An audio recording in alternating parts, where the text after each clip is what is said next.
Hola a todos. Arranquemos con la parte de métodos numéricos. La primera cosa que tenemos que recordar es que vamos a volver a ver muchos temas que vieron en otras materias, con la única salvedad que ahora no nos va a interesar los valores exactos, sería genial poder encontrarlos, pero como vamos a darle una aproximación numérica a todo esto, la idea es aproximar los resultados. Diciendo esto, vamos a arrancar con búsqueda de raíces. Vamos a hablar de raíces de funciones. Esto es encontrar los ceros de una raíz, pero como dije hace un rato, lo vamos a buscar de manera numérica. La búsqueda de raíces de funciones es un problema muy clásico de la matemática y consiste en encontrar el o los valores del dominio, normalmente llamamos x, de manera tal que verifiquen que la función evaluada en ese punto da 0. El tema ahora es que no existe una fórmula, como en la resolvente de la cuadrática, para todas las funciones, por lo que necesitamos desarrollar algunos algoritmos para por lo menos poder aproximar las raíces. Cuando uno tiene una función normal, fácil, como una lineal, una cuadrática, incluso una cúbica y algunas de grado 4, uno puede encontrar una forma, un algoritmo, una fórmula que me permita encontrar y despejar una raíz. El problema es que normalmente eso no pasa. De hecho, los ejemplos que yo di eran solo polinomios. Imagínense si tenemos cosas que no son polinomios. Y de hecho, incluso con polinomios, está probado de que no se puede encontrar fórmula para polinomios de grado 5 o más de 5.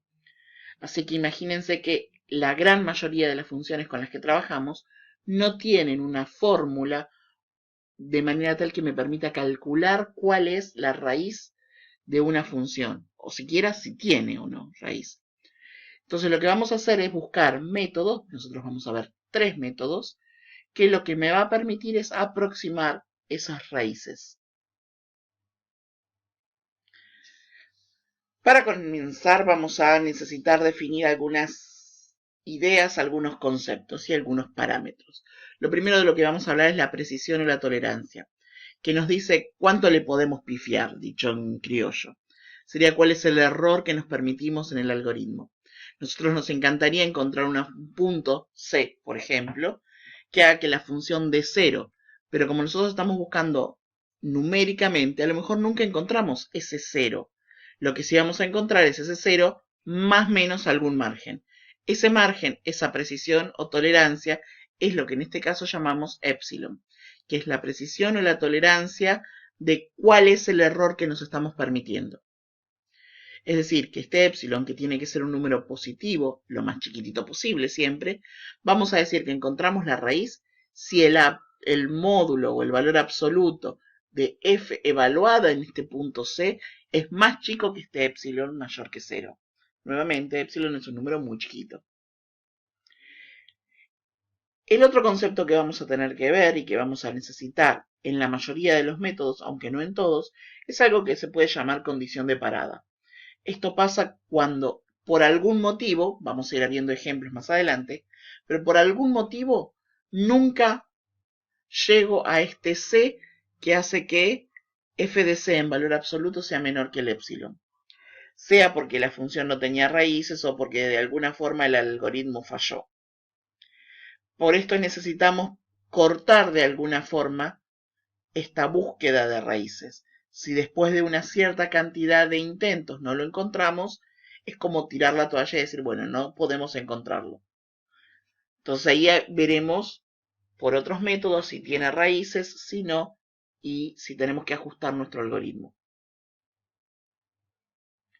Recordemos algo de matemática 1, de cálculo 1, o como se haya llamado en el momento en que ustedes lo hayan cursado. Para empezar, cualquier algoritmo necesitamos siempre determinar un intervalo en el cual haya al menos una raíz para que el programa no colapse. Esto que decíamos hace un rato. Yo decía que había veces que el algoritmo buscaba y no encontraba raíces. Y una de las opciones era porque podría no tener raíces. Lo ideal sería asegurarnos primero de que hay al menos una raíz. Esto lo podemos hacer mirando un gráfico.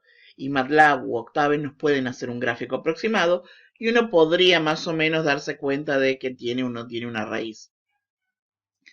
Pero en la mayoría de los casos, y de esto nos vamos a desprender para el primer método que vamos a ver, vamos a recordar a nuestro querido amigo Bolzano.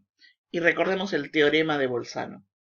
El teorema de Bolzano decía que si yo tengo una función definida sobre un intervalo AB en reales, y esta función es continua en todo el intervalo cerrado, pero verifica, además de todo esto, que f de A por f de B es menor que 0, es decir, que entre f de A y f de B hay un cambio de signo. F de A puede ser positiva o negativa, pero f de B tendrá que tener el signo opuesto. Entonces Bolzano nos garantizaba de que al menos había un número en el medio, en el intervalo abierto, no exactamente en el medio, en algún lado del intervalo, en el cual la función seguro valía 0. Acá hay muchas cosas. Estamos pidiendo que una función sea continua y que encima en los bordes del intervalo donde está definida haya cambio de signo. Pero con esto nos podemos garantizar la existencia de una raíz. De acá desprendemos el algoritmo de la bisección. Algunos de ustedes a lo mejor cuando cursaron cálculo 1 tuvieron la suerte de ver este algoritmo, porque hubo una época en la que se daba en cálculo 1, también hubo una época en la que se daba en el CAU, pero bueno, a lo mejor lo tienen como recordatorio. Vamos a ir viendo esto. Este algoritmo parte de que la función f tiene que ser continua, que es mucho pedir, pero en general trabajamos con funciones continuas. Vamos a tener que darle al algoritmo este nuestro épsilon, o sea, el que tanto le podemos errar. Y vamos a decir que si f de A por f de B es negativo, por el teorema de Bolzano podemos garantizar que en el medio, en algún lugar del medio, hay por lo menos una raíz. Entonces lo que hace el método de bisección es cortarlo a la mitad, de ahí la idea de bisección. Buscamos el punto exactamente en el medio, la media aritmética sería, que es la suma dividido 2, el promedio, y vemos ahora dónde se produce este cambio de signo. Porque puede pasar que ahora, cuando encontremos este C, haya tres opciones.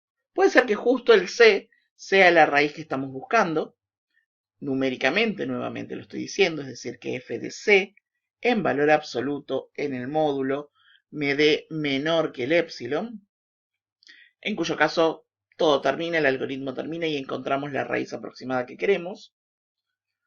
O puede ser que f de A por f de C sea menor que 0, es decir, que el signo de f de C coincida con el signo de f de B. Por lo tanto, el cambio de signo que antes teníamos entre A y B, ahora lo tenemos reducido al intervalo AC. En ese caso, a lo que antes llamábamos C, al resultado de ese promedio, ahora lo vamos a llamar D. Y el algoritmo empieza de nuevo con un intervalo que tiene la mitad de tamaño. Originalmente teníamos el intervalo AB grande y ahora vamos a tener el AB más chico reducido a la mitad. Puede pasar que el cambio de signo ocurra al revés y que f de A y f de C tengan el mismo signo, en cuyo caso al C que calculamos ahora lo renombro con el nombre de A.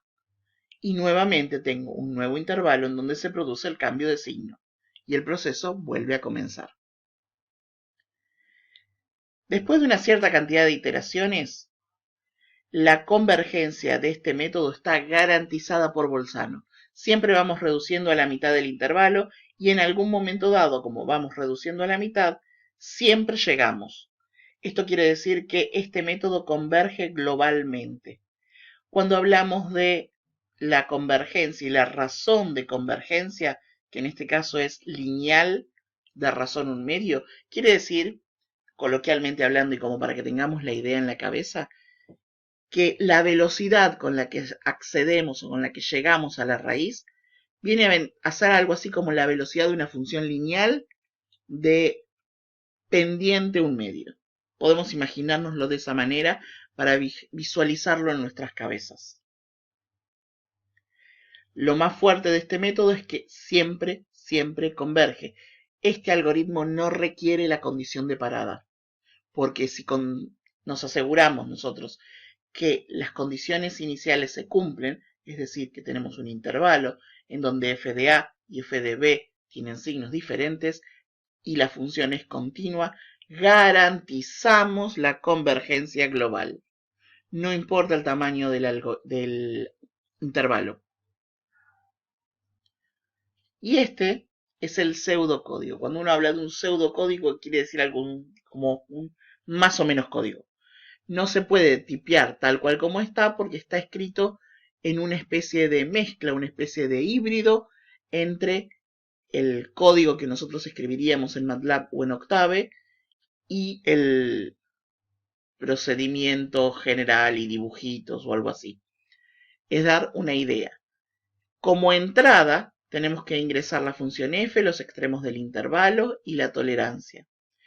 Cuando dice entrada, esto quiere decir que se los podemos estar pidiendo al usuario, se los podemos poner por decreto, o si fuera una función, las podemos poner como parámetros de entrada. Ahí va a definirse en cada ejercicio.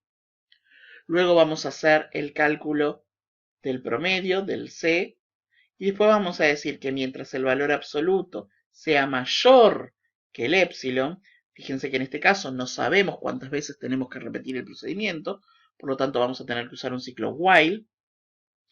Y dentro del ciclo while, fíjense que el do y el then en MATLAB no van, en Octave tampoco, en algunos lenguajes de programación sí. Dentro del ciclo while vamos a preguntar, por ejemplo, si f de a por f de c es menor que 0. Si yo ya hubiese encontrado la raíz, ni siquiera entra al ciclo while. Pasa directamente a salida. Si yo entré al ciclo while es porque todavía no encontré la raíz. Entonces pregunto, por ejemplo, si f de a por f de c es menor que 0. Si es así, al valor que tenía en c lo llamo b. O sea, lo reescribo. Sobreescribo lo que antes tenía b como c. Si no, fíjense que no hace falta volver a preguntar, porque teníamos solo tres casos. O encontrábamos la raíz, en cuyo caso no entra el while, o el cambio de signo está entre A y C, o, por descarte, el cambio de signo está entre A y B, por lo tanto, hacemos esta conversión.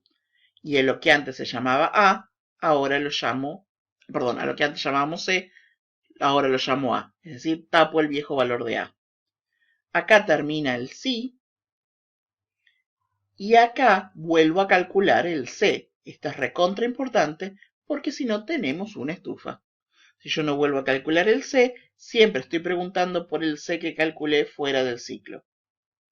Acá termina el while y después mostramos, ya sea por pantalla o si esto es una función, sale como parámetro de salida, el valor C. Esto fue el algoritmo de la disección. Ahora vamos a ver los otros dos algoritmos. El siguiente algoritmo que vamos a ver es el algoritmo de Newton-Raphson. Este método también busca la solución de f de x igual a 0, o sea, una búsqueda de raíz, pero ahora lo hace utilizando aproximaciones lineales de la función. Esto quiere decir que aproxima a la función con su recta tangente, y como es una recta es fácil buscarle raíz. Entonces buscamos la raíz de una recta tangente. Por eso vamos a necesitar ahora que la función sea, además de continua, derivable, cerca del x en donde estamos buscando la raíz. La idea del algoritmo es la siguiente y miremos estos dibujitos. Supongamos que tenemos la función que es esta. Estoy buscando este punto, el x, que es la raíz de esta función. Uno va a arrancar en algún punto. Idealmente este punto en donde uno arranca, que es el punto A, es un punto cercano a la raíz. Si no, el programa puede colapsar un poquito, como vamos a ver más adelante. Pero en principio uno arranca en algún punto. En este punto lo que hacemos es calcular la recta tangente al gráfico de f en el punto x igual a a, que sería esta recta que está dibujada en rojo. Y de esta recta buscamos la raíz. Esta raíz va a ser este punto C. Nuevamente pueden pasar varias cosas. Una opción sea que el C sea justo la raíz que estoy buscando. Otra es que no lo sea, en cuyo caso empezaríamos de nuevo. ¿Por qué este algoritmo funciona? Ahora sigo mostrando los dibujitos, pero primero quiero que razonemos esto un cachito. ¿Por qué este algoritmo funciona?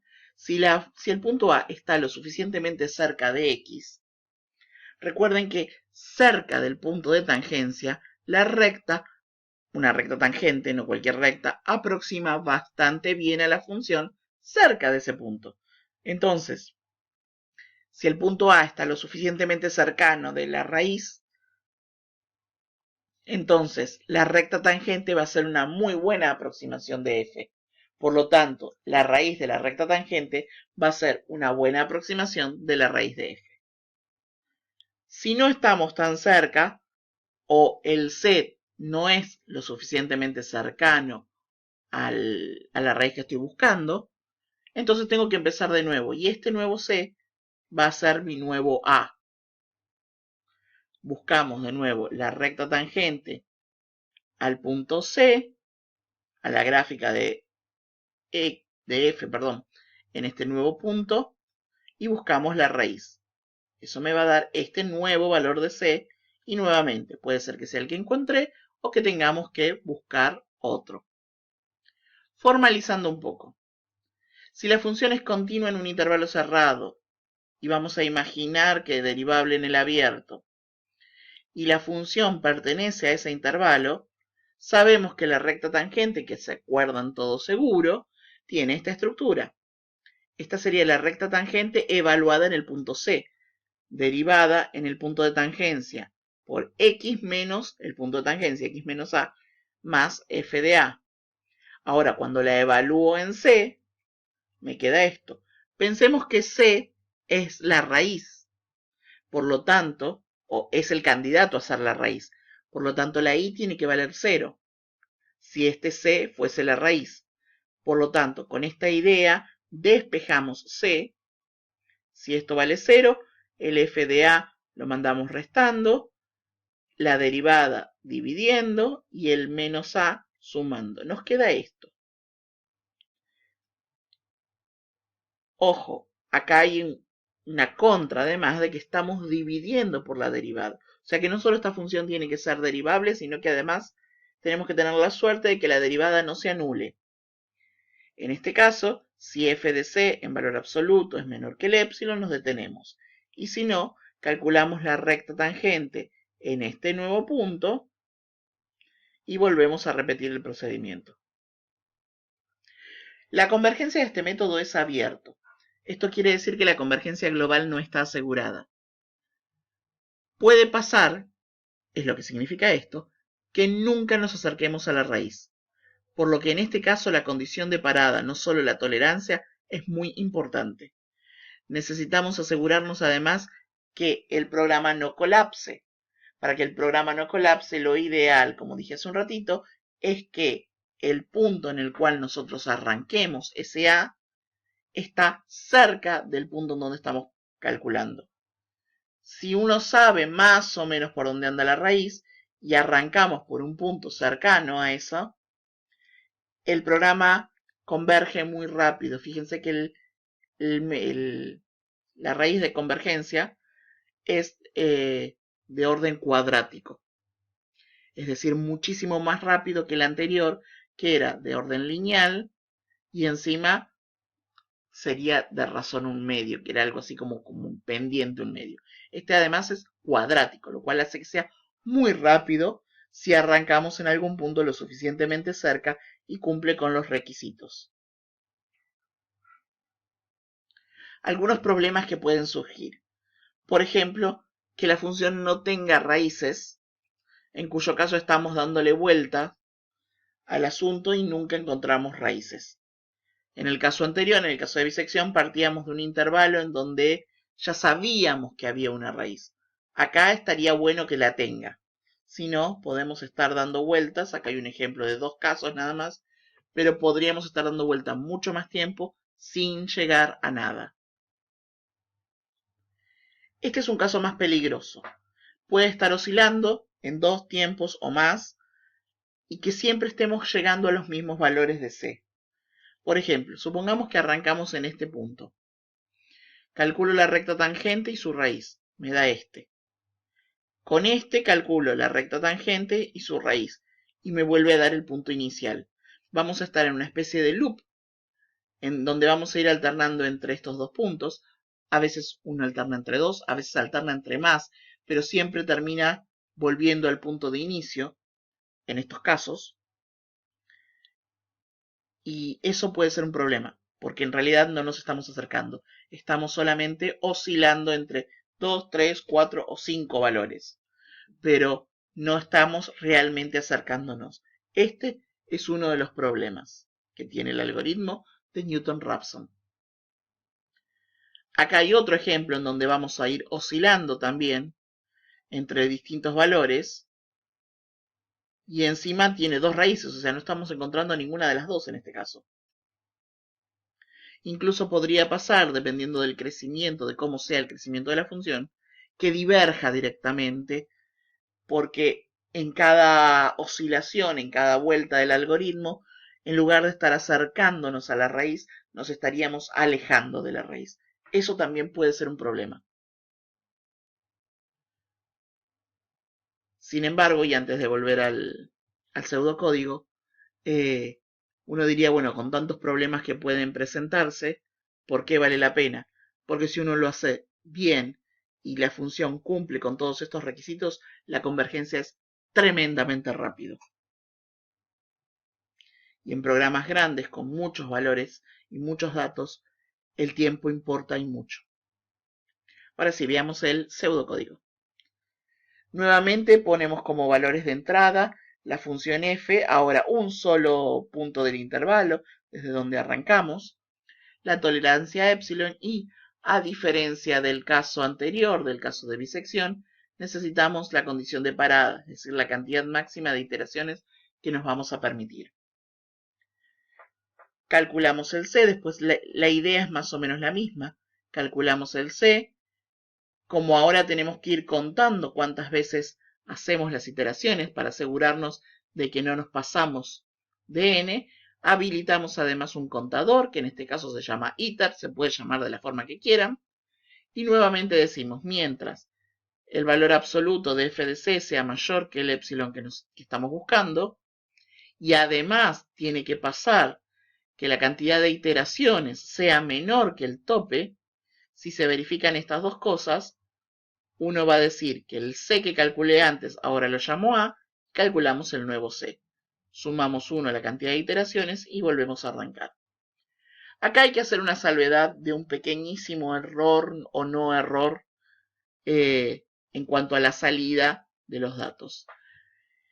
Esta sería la salida optimista. Salimos con el valor c. O sea que este ciclo cortó por esta condición, porque encontramos un punto en el cual el valor absoluto de f de c es menor que el epsilon. Si eso no pasa y en realidad encontrábamos uno de los problemas, ya sea que no tuviera raíz o que entráramos en una especie de loop, la razón por la que sale del ciclo sería esta, la que la cantidad de iteraciones tiene que ser mayor que el n.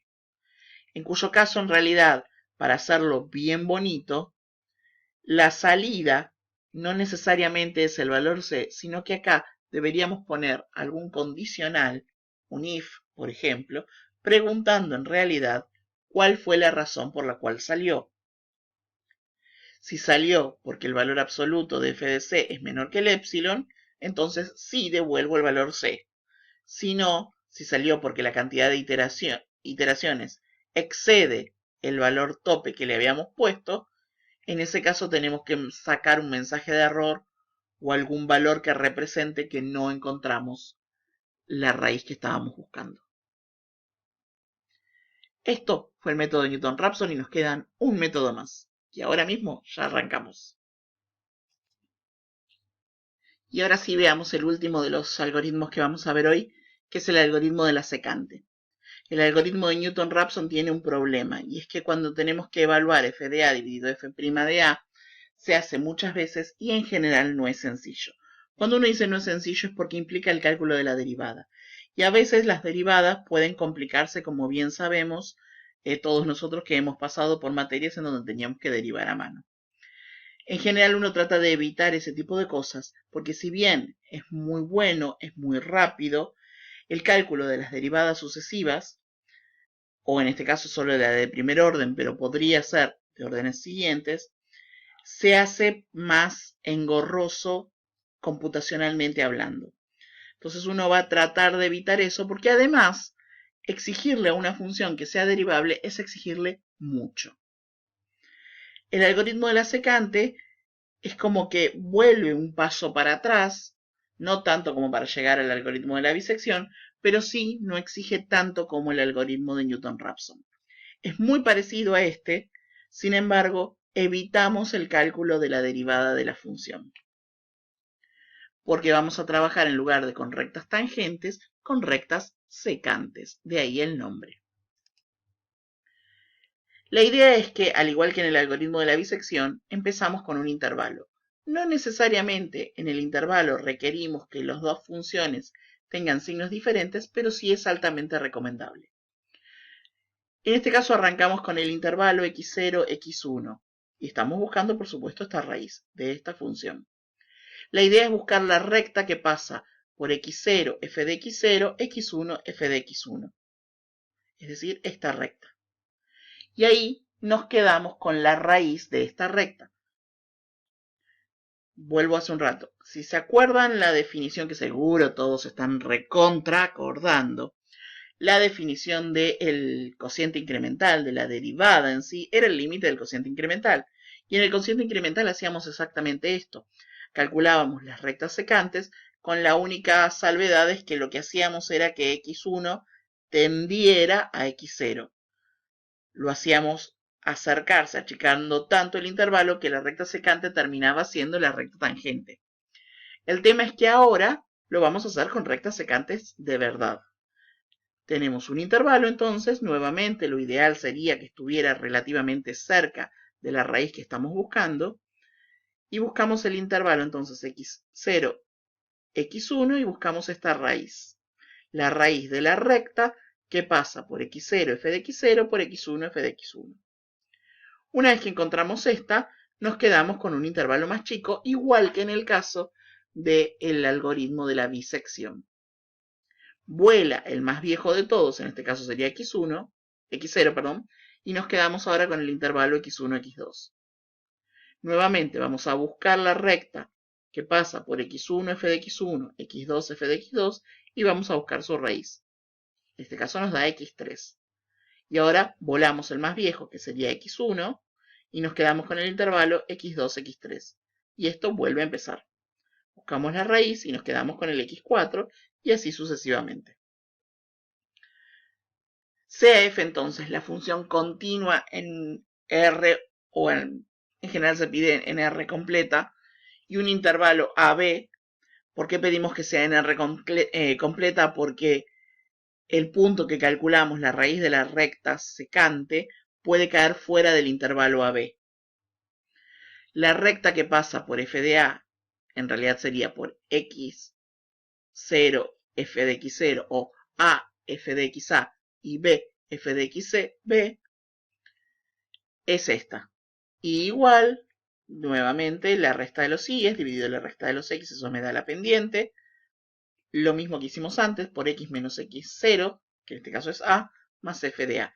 Es una escritura parecida a la de la recta tangente, pero en lugar de tener la función derivada en el punto como pendiente, tenemos la pendiente del m clásico de y. La resta de los y es dividido la resta de los x.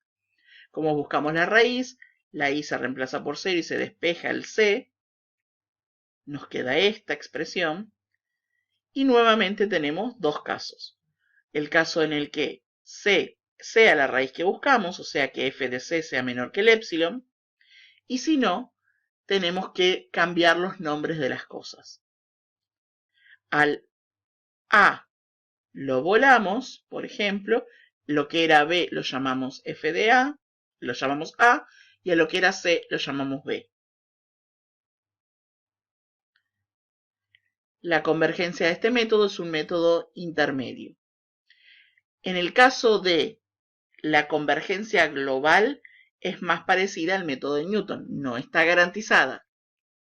Sin embargo, está más cerca de la convergencia del método de la bisección, dado que tiene orden de convergencia phi, que es el número de oro 1 más raíz de 5 sobre 2, aproximadamente 1,6, que no llegas, es más grande que la lineal de 1 del método de la bisección, más chica que el grado 2, orden 2 del algoritmo de Newton-Raphson, está ahí en el medio. Es bastante inferior a la de Newton-Raphson, pero mucho mejor que el de bisección. Vuelvo a decir algo, el método de bisección, que puede no ser el más óptimo, al menos me garantiza la convergencia global. En estos dos, la convergencia puede no estar asegurada. Por lo tanto, puede pasar que el método no converja y que entremos en una especie de loop. En cuyo caso necesitamos, de nuevo, que es muy importante, la condición de parada. Pseudocódigo del algoritmo de la secante. Nuevamente ingresamos la función f, los extremos del intervalo, la tolerancia y la cantidad máxima de iteraciones que nos permitimos. Hacemos el despeje, que es muy parecido al método de Newton-Raphson, con la única diferencia es que acá, en lugar de tener la derivada, tenemos la pendiente de la recta secante inversa. Calculamos la cantidad de iteraciones. Nuevamente, mientras no hayamos encontrado la raíz y la cantidad de iteraciones no haya llegado al tope, calculamos el nuevo C, sumamos 1 a la cantidad de iteraciones y hacemos el cambio de variables. El viejo A muere, el viejo B ahora, al viejo A le ponemos B y a la A lo matamos con C. Hacemos el cambio de variables como para volar una de las dos puntas del intervalo original. Y acá pasa exactamente lo mismo que en el caso de Newton-Raphson. Uno puede salir con el valor C, que sería el caso más optimista, o podría pasar que no hayamos encontrado ninguna raíz. Entonces, esta salida como valor C debería en realidad ser reemplazado de alguna forma por un if. Eso se los dejamos a ustedes, porque este es el caso optimista de que sí llega. Cuando ustedes tengan que hacer alguno de estos algoritmos, es importante que calculen directamente un condicional en donde decidan si vale o no vale. Ahora sí, vamos a mirar esto. Como vamos a necesitar evaluar muchas veces en una misma función, no conviene estar repitiéndola cada rato. Y MATLAB, y por lo tanto Octave también, nos permiten definir de antemano la función f como función matemática. Ahora no estoy hablando de función como un script con una característica en particular, sino función matemática. Para eso vamos a usar el arroba. Uno va a definir, por ejemplo, esta función, f de x igual 3 por x al cubo, menos x a la quinta, menos 2 a la x, y esto lo vamos a definir para cualquiera de los tres métodos de esta forma. F, o el nombre que sea, igual esto es un apodo que uno le pone a la función, un nombre, arroba, entre paréntesis, la o las variables que tenga mi función. Más adelante en la materia vamos a trabajar con funciones de varias variables, en cuyo caso sería x, y, z, por ejemplo. Espacio. Y luego acá viene desarrollada la función que querramos. Para evaluar vamos a hacer dos cosas en realidad. Voy a darles dos comentarios, dos formas, pero en realidad no nos vamos a quedar con una. En las versiones más viejas de MATLAB, que lo ponemos acá por las dudas, por si alguno no pudo conseguirse una versión actual de MATLAB y está trabajando con una versión más viejita, necesitamos evaluarlo de esta forma, usando el comando eval. En ese sentido, si uno tuviera que calcular esta función evaluada en 3, tendría que poner eval y entre comillas f de 3. En las versiones más nuevas de MATLAB y de Octave, no hace falta la función eval. Directamente, si yo quiero evaluar esto en 3, pongo solamente f de 3 y ya lo reconoce. como lo escribiríamos en matemática común. Esto lo dejamos solamente cuando estamos trabajando con versiones viejas. Igual funcionan en las versiones más nuevas, pero es mucho más cómodo poner directamente f de el valor que querramos, entre paréntesis, igual que lo escribimos en matemática. ¿Se entendió? Bueno, si sobrevivieron a todo este video, ahora les toca a ustedes hacer los ejercicios y hacer todas las consultas por el foro o en las videollamadas que hagamos, y que a ustedes les toca ahora asimilar todo esto. Nos vemos en el próximo video. O llamada, lo que venga primero.